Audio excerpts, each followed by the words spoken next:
Day to everyone. I'm here to report Chapter 5, which is about beach resorts and marinas. Managing the operation. Introduction. By all accounts, the market for beach resort vacation is increasing. The same time is true for activities tied to destination resort marinas.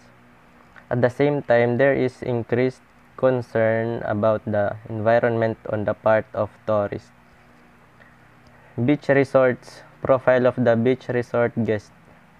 Beaches and islands. According to the Travel Industry Association of America, people who travel to beaches on vacation take longer holidays and spend more money compared to the average vacationer. O nasiring mas dako ko na nagagastos ang mga nagbabakasyon na ang mga beach or island nga napapaihat era pag stay ngadto kay tungod gyap kay upod gyap nera at era mga anak ngan asya napapadako era gastos kay damo era ngahin pag abot nera narin peran car amo ba. The top states that benefit from coastal tourism are California, Florida, New Jersey, Hawaii. Scuba travel. Scuba diving is a 2.6 billion annual business in the US alone.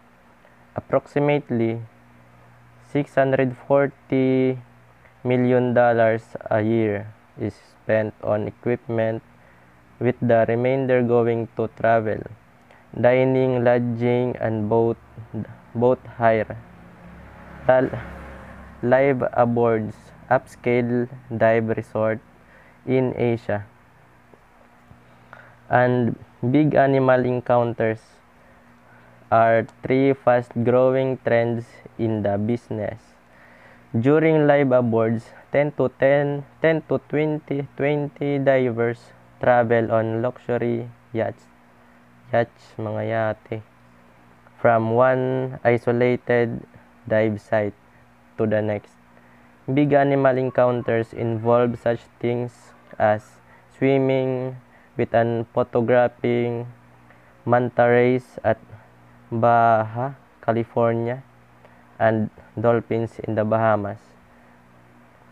So scuba travel, scuba diving kay usayap mahal nga mga business ha US. Syempre kay mga mahal man gyapit ya equipment. Tapos kung mag-scuba ka mo, syempre maano ka mo yate, ma-rent pa ka mo. Tapos ano pa ini, ang nakakamahal gyap ini pag dining, lodging, and boat hire. Ngan midanera event nga big animal encounters. Mga suwade niya pag magda-dive ka mo, pwede ka makakitan mga manta rays, mga dolphins, kung ano pa. Tas pwede ka magpicture dito, ilaro mit tubig. Nganit mamahal gyapit yate asya. Mahal talaga ini. Ngan mao pa ini nga business kay dakot income. The top dive areas in the United States according to Rodale's Scuba Diving are Catalina Island, California; Isla Morada, Florida; Channel Islands, California; Luque, Florida; Key Largo, Florida. Next is romance related. According to the Travel Industry Association of America, more than 42 million Americans take at least one trip a year to attend a wedding, wedding, go on a honeymoon, or celebrate an anniversary. Romance-related travel is most common among baby boomers. So ang mga common niya mga hankalagsan ng mga nabuhi ni 1946 and 1964 mga sugad dito. And those who lived in the south. So ini nga travel mga related din mga nagse-celebrate kamon mga sugad anniversary, mga kasal, kung mag-honeymoon ka mo. The average amount spent on honeymoons is over $3,600 an annual market.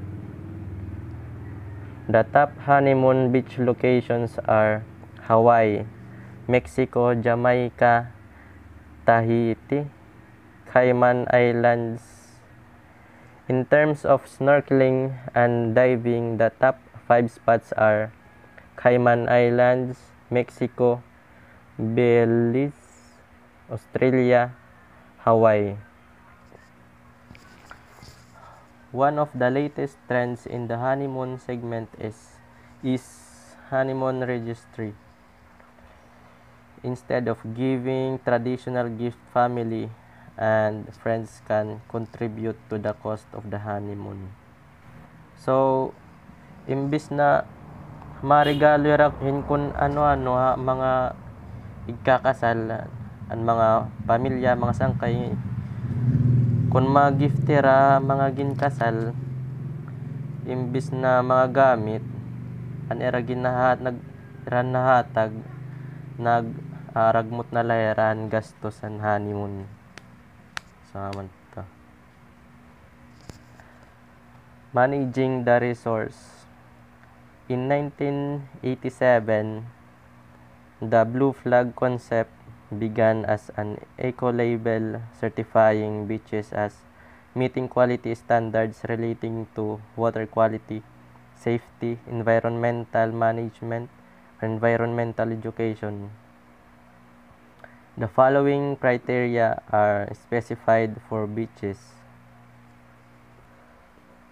So, in 1987, ang Blue Flag concept nagtikang as an eco-label certifying beaches. So, para masabtan kung certified ano yung beaches, dapat ma-meet niyaran quality standards relating to water quality, safety, environmental management, and environmental education. So, the following criteria are specified for beaches. Amo din mga criteria para maging certified ang niyo beach nga na-meet niyaran quality standard. Criteria na. Water quality. It is vital that beaches meet water quality standards for microbiological and physical chemical parameters. There should be no visible oil film on the water surface and no odor. So, syempre, dapat waray oil ay yun. Waray nakikita nga oil or basta waray oil ay yun dagat. Iyo beach. Kay, syempre, mga kuan, nagbabakasyon na, diri man niran makariguran may oil tap. Bay nira magkasakit or kunan, bay nira makainom. Para safe gyap. So, the beach should be monitored for oil pollution deposits and emergency plans should be in the event of such pollution. Potential land sources of oil pollution should be identified and properly managed. So, dapat masabtandahan nera kung may daman oil yan era beach, dapat masabtandahan nera kung di nagtitikang para solusyonan dayon. Nothing floating on the surface Nothing floating on the surface, such as plastics, articles, bottles, etc., should be present. So dapat wala yung mga nanlulutaw nga mga plastic hamang haera beach kay syempre maugo kitaon diri gaganahan mga nangangarigo. Water should be transparent to a depth of at least 6 feet. So dapat an water malinaw hastan kahilarom at least 6 feet para masabtan nga malimpyo. There should be no abnormal change in the color of the water. So syempre dapat malimpyo ang dagat and waray iba nga mag-iba nga color. No specific odors from phenols should be present. So dapat waray baho ang dagat. So it is important to have at least one sampling site on a beach, especially kung hain an urog nga damon nangangarigo kay para masabtan kung okay ba dagat dito or tubig so dito. Typically samples would be taken every 2 to 3 weeks. Coral reefs close to a beach require special attention. At least once a year, a team of divers should collect data regarding a site description focusing on the extent of human imprints on the coral reef, including coral bleaching, the presence of coral disease, and the presence of thrush and coral damage, as well as fish counts, invertebrate counts, and substrate type measurement. So ang mga coral reefs na haraniya beach require special attention. Syempre kay bangin magkaguguba dito at mga coral reefs tas mga isda ngadto. And at least once a year mga divers konon nagko-collect data regarding kabutang dito na reefs, and including coral bleaching,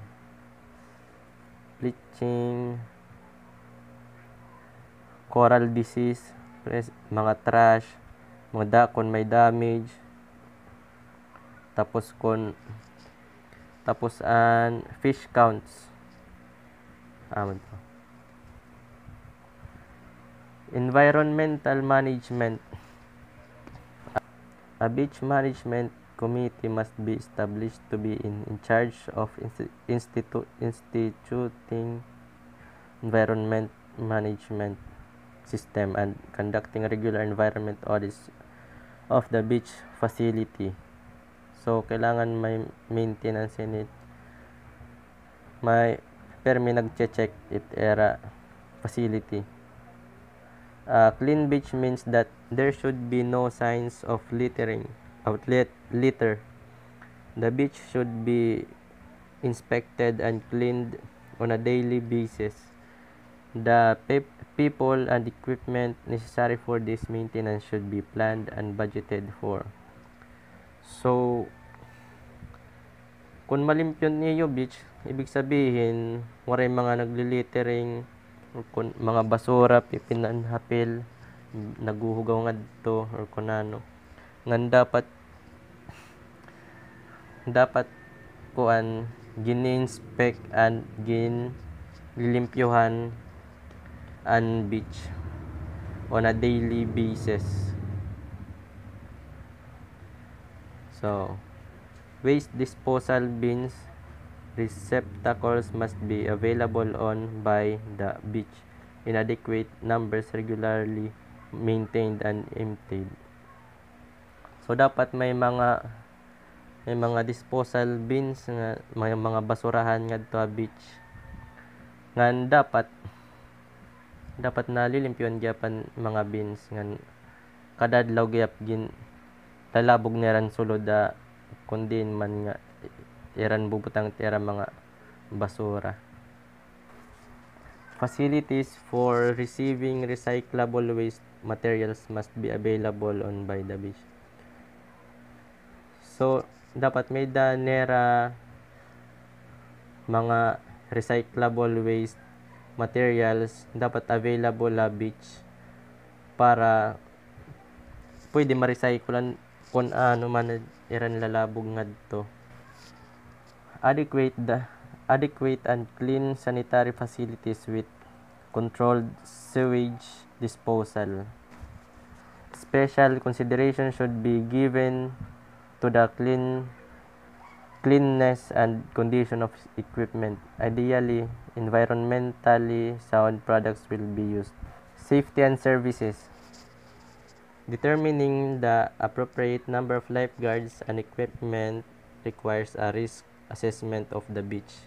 Providing information to and educating beach users about safety concerns should be additional elements of a safety strategy. So dapat maram gyud kamo konperaan lifeguards nganan maram kamon mga gamit, mga equipment ngan dapat gyud tutduan mga beach users and mga nagamitan beach about safety concerns para habang waray pa aabutan lifeguard maram nera kunan timon kung sakali may accident or ano. Life-saving equipment includes such things as life buoys, torpedo buoys, hook, life vest, life rafts, etc. So dapat kumpleto niran mga gamit para maiwasan ang mga aksidente, masikaso dayon. First aid can be made available in several ways. A lifeguard on site, an attended first aid station, and with trained personnel, equipment located on a shop or other beach facilities at the beach, directly available to the public on the beach. So ang mga first aid dapat available kung hain ang lifeguard midangad to mga first aid, tas midagyap first aid station with trained personnel nga pwede kumadton mga beach users kung sugad may danira mga samad o ano. Equipment located on a shop or other beach facilities at the beach. Beach resorts catering to kids. According to guidebook Caribbean with Kids, the Atlantis Resort is one of the most lavish properties in the entire Caribbean. That means something in a region peppered with high-class resorts. However, not all of these resorts are as kid-friendly as the Atlantis. So, bisan ko nan an Atlantis Resort is one of the most lavish properties in entire Caribbean. Damon mga resort dito nga high class, pero an Atlantis Resort an bagat na nakakaangat ba. Kids love sand and animals, and the Atlantis has all three in abundance. So asya baka nakakalamang Atlantis kay ang mga bata man love neran ang sand, sun and animals. Tapos ang Atlantis ang baga eran nakakuwan mga suwa dito niya. Magugustuhan ng mga bata asya nga wareha iba nga resort asya mas ginpili ni ran Atlantis. The resort has waterfalls, streams, lagoons filled with sea creatures, and underwater viewing areas where guests can enjoy what the Atlantis claims is the largest marine habitat in the world. So, ang Atlantis, may dagap nila mga waterfalls, streams, lagoons filled with sea creatures, and underwater viewing areas where guests can enjoy what the Atlantis claims as the largest marine habitat in the world. So, siguro, amon ninuwarayahay ba nga resort, asya amon Atlantis ang pinaka Palapa problems turn to Palapa profits. For many travelers, spending the day under a Palapa is an integral part of their relaxing vacation experience. Because most resorts don't have as many palapas as they have rooms. Guests who feel entitled to a palapa frequently find themselves without one, and conflicts others who claim the palapa are common. All of this can lead to guest frustration and a negative perception of the customer service at the resort. The best approach is to manage palapas like the resort manages rooms. Rooms are rented, so why not rent palapas? A straightforward and easily enforceable rental system would create a way for guests to ensure that they have palapa use, and those who choose not to rent a palapa do not feel as slighted as they would if they simply could not claim a palapa early enough. This will ease feelings of disappointment and improve the guest's opinion of the resort's customer service. So an palapa problem kayan era resort mida nera palapa nga pero ihap lago tayo dire da mga palapa asya ngan dire gyap gin paparentahan bagat libre laya. So an mga customer nga nauuna ngadto amon nakapwesto tapos may da maabot nga iba nga guest nga kaabot lama siring kaya no sugadira lan nakagamit ngadto takay gutay man la siya an iba nga customer na awaliwat. So para maging palapa problems turn to palapa profit, para makaprofitan resort iragin pa rentahan nala an palapa para sugadan kun may da nakapisto na ngadtuan iba nga maabot nga bagula dire ra maawa kay bagat dire ra maawa kay maraman na lang ginrerentahan nga nagbayad ang mga napisto ngadto. So para mga bago nga umabot makasiring ra nga ay ayaw na lang kita ito ngadto kay bagat makagastos na lot kita pag rent ngadto. So amad palapa problems turn to palapa profit. Destination resort marinas.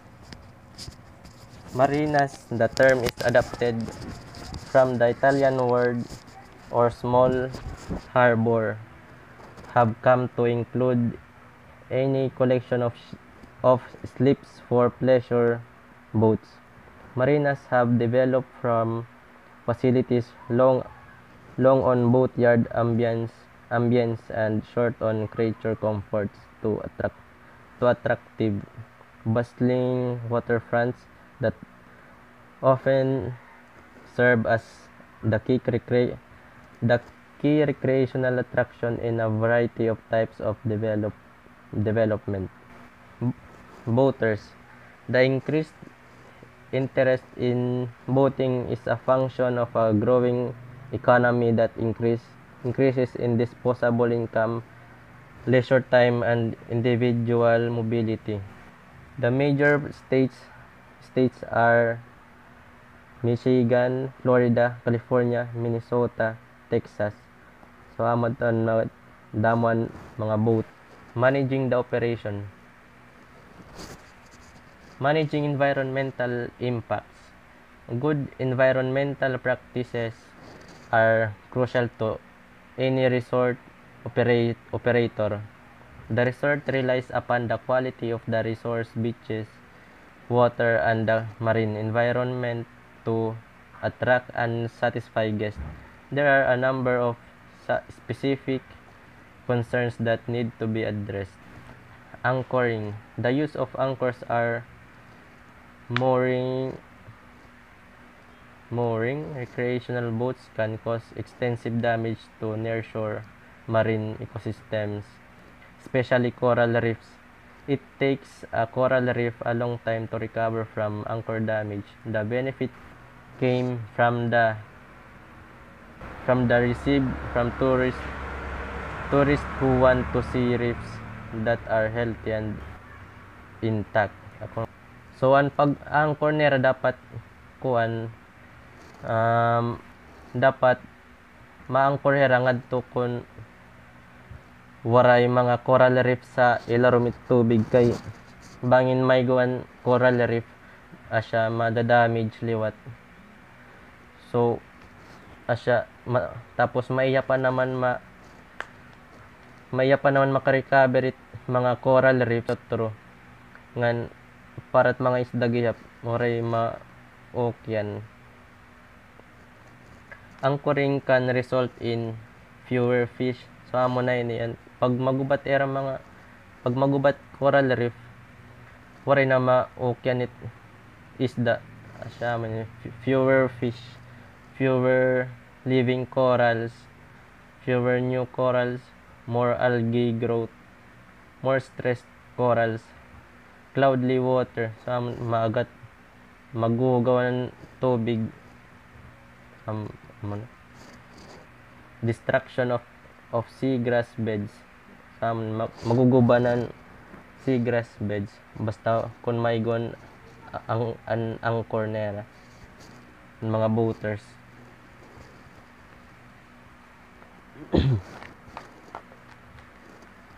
Boat operation. Improper operation of a boat can result in accident that crash and kill areas of coral and after reef dwelling organisms. Older boats and jet skis that have inefficient two-stroke engines can generate significant levels of pollution. So improper operation ng boat makakaresulteran accident ngan crash and kill and areas of corals. Tapos ang mga daan na nga mga boat ngan jet skis bagat